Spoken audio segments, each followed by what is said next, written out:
So we'll start right now. So my name is Jack Bond. I'm a psych. I'm a psych. Yeah, and I'm here with. Alyssa Lotto. I was a psych major for my undergrad in psych. I got my undergrad in psychology from Southern, and then I got my master's degree in psychology from Southern, and then I also have my master's in communication disorders from Southern. Yeah. Oh, that's really interesting too. So you did it like you have to do like 8 years in total, or you just got like both of them at the same time? I think I was kind of a an unusual student just because I went to community college for the first 7 years of my college career. Mhm. So I stayed in Valley. I went to Southern to finish my bachelor's degree. I tried to finish it with like a year and a semester. So I really tried to cram everything in just because I was really trying to save money, to be honest with you.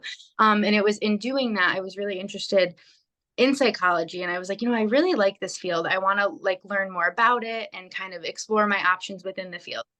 So I decided to go and get my master's, and in doing that, I had the opportunity to become a graduate assistant with Dr. Irwin. I think she's currently the acting dean of graduate studies. I got involved with her. I worked with her on like a lot of research projects, and that got me really interested in like kind of pursuing maybe another degree more entwined with like language and kind of how we use language. So that led me to get my master's in communications disorders. So I got them like all separate, but my master's in speech only took a year. Sometimes people hear master's degree and they get kind of nervous, but it was just a basic master's of arts in psychology. So it took a year. It doesn't come with any licensure. So like you can't be a therapist, you can't bill. But it does help you if you want to go into research, maybe working at Yale, or there's a lot of different labs, but sometimes that experience kind of helps with that. And then yeah. Oh, yeah. I think that's pretty interesting how you could do like two at once. So what is like a typical day for you? Like, what does that entail? What do you do? What do you like about your job? What don't you like? All that stuff. So I graduate when I graduated from doctor or when I graduated with my master's in psychology, I went right into my master's in speech pathology just because I knew that getting my master's in psychology, it didn't come with a license. I couldn't be a social worker, I couldn't be a school psych, I couldn't be a mental health clinician. I knew I'd have to continue on to kind of go for what I wanted. So that's what I ultimately landed on speech pathology just because I really like language and communication. That's what interested me about psychology. So I decided to go that route. Now I'm currently working as a speech pathologist in a school system. So I'm in Cheshire Public Schools. I really like it. I like what I do. I work with preschoolers, so that's always super fun. I try not to get sick, but it's definitely I like it. I think that having my degree, my undergrad degree in psychology and my master's in psychology really kind of, number one, I think allowed me to get into Southern's communication disorders program to be a speech pathologist because it is super competitive. So I've always kind of thought that having that extra master's degree in a different background, it allowed me to get into that program. So I'm very grateful for that. And I also just learned how to, I think, be better at reading research, understanding the statistics sometimes that go into research. And that's really important in my job now because if I'm thinking as a clinician for choosing a treatment that is really evidence-based, I can look at the research, kind of know which direction to go. So I think that kind of lends itself to psychology. And I think I learned a lot about other kind of um, mental health disorders that kind of impact some of the students that I work with. So while I'm working right now under the scope of their speech and their language and their communication, it's also helpful to have some background knowledge about other disorders that sometimes, are, are comorbidities with that. So I think that helps too. Yeah. So would you But say? Oh no, I'm sorry. Go ahead. oh, No, go ahead. Go. so I feel like I didn't even answer the question. So you said a typical day for me Yeah. is a typical day for me is working at the school. So I get here at 8:30. I work with different kids. I usually see kids individually, kids in groups, kids in their classroom, and then my day finishes around 3:30, 4 o'clock, depending on the day. Okay. So would you say that like the work that you do is like aligned with the skills and like values that you have like in your like real life? I think so. I think that I really like helping people. And I think that giving children a voice or giving children a way to communicate really aligns with like I love what I do. I feel like I find I don't know, I find it really rewarding. Um I'm trying to think. I don't know, aligning with my values. I never feel ethically conflicted in what I do.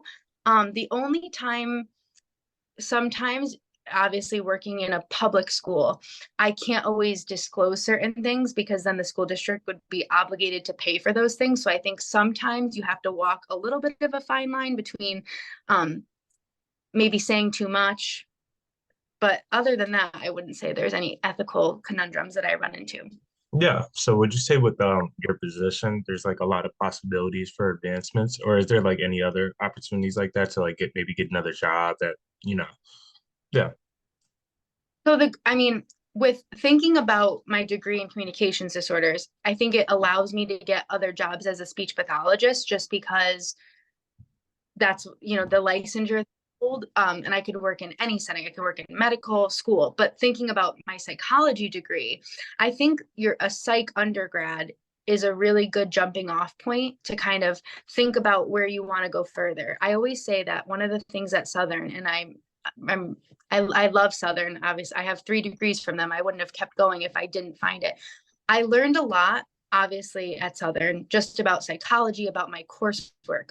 But what I learned more about was the type of person that I wanted to become, actually, being at Southern. I was able to really connect with a lot of the professors there that, were mentors to me, but also just kind of, I want to say like role models almost to look up to and like aspire to kind of be like them. So I think that a psychology undergrad degree is a really great jumping off point to kind of, you know, look at things broadly and then kind of allow you to narrow down your focus. I don't know if it's still like this at Southern, but you have the option between a bachelor's of arts in psychology and a bachelor's of science. And then I think even within the bachelor's of science, there's like 3 different tracks. I think one's like cognitive, one is like behavioral, one is I forgot them, but I like that you can really kind of, as you get further into your degree and you're maybe in your junior or senior year, you can pick the coursework that you find the most interesting. And then based on that, I feel like there's so many professors there that have different areas of interest and different studies that I feel like the number one thing that I would tell people that go to Southern is stay after, talk to your professors, go to their office hours, because in doing that, you can find out what they're researching, what they're interested in. You have an opportunity to kind of, number one, be a grad assistant if you choose to get your master's degree from Southern, but also you can work in their lab as research assistants, and I think you can actually get course credit for that, which is really great because that gives you experience that then if you choose to go into research, that would help you. Yeah, there, I don't know, there's so many. I feel like the psychology degree is a really Like great starting. yeah, very versatile. What would you say you wish you knew before you like entering your career? Like what's something you should know? You said what's something I wish I knew before I Like entered your got my career. degree. But entered your career. I think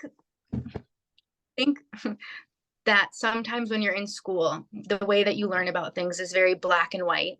Mm. I think and I think Southern does a good job in sometimes encouraging their students to think beyond just the coursework and how that will apply to them later on in life.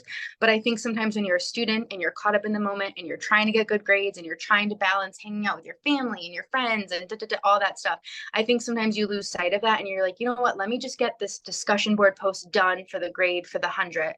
But you don't always kind of think about how what you're doing will later impact you. So I just wish I kind of slowed down in those moments and really thought about my thinking and used kind of more of like a complex thinking model of like how am I going to take this information that I'm learning and apply it in what I intend to do, because everything's not cookie cutter, like, and everything's not black and white. Things are always so different. So I feel like I wish I knew how much more I'd have to really form my own opinions, and I don't know.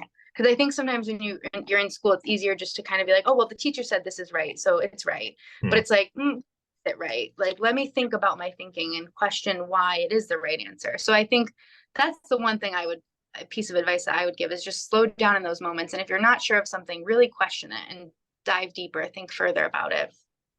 I think that makes a lot of sense, yeah. And the last question that I have is if you agree with the occupation outlook handbook information about like your line of work. Let me see. I don't, I have never looked at the occupation, but let me see it. For so I think, and I don't know if this will mess up your interview because I am a psych major, but because I now work in a different field, I don't know if it skews it at all. No, Um, I want to mess it up. uh, I'm, I think I'm trying occupational outlook. What did you call it? Occupational. If you never looked it up, it's fine. I Yeah, it's no problem. pulled it up. Hold on. Um,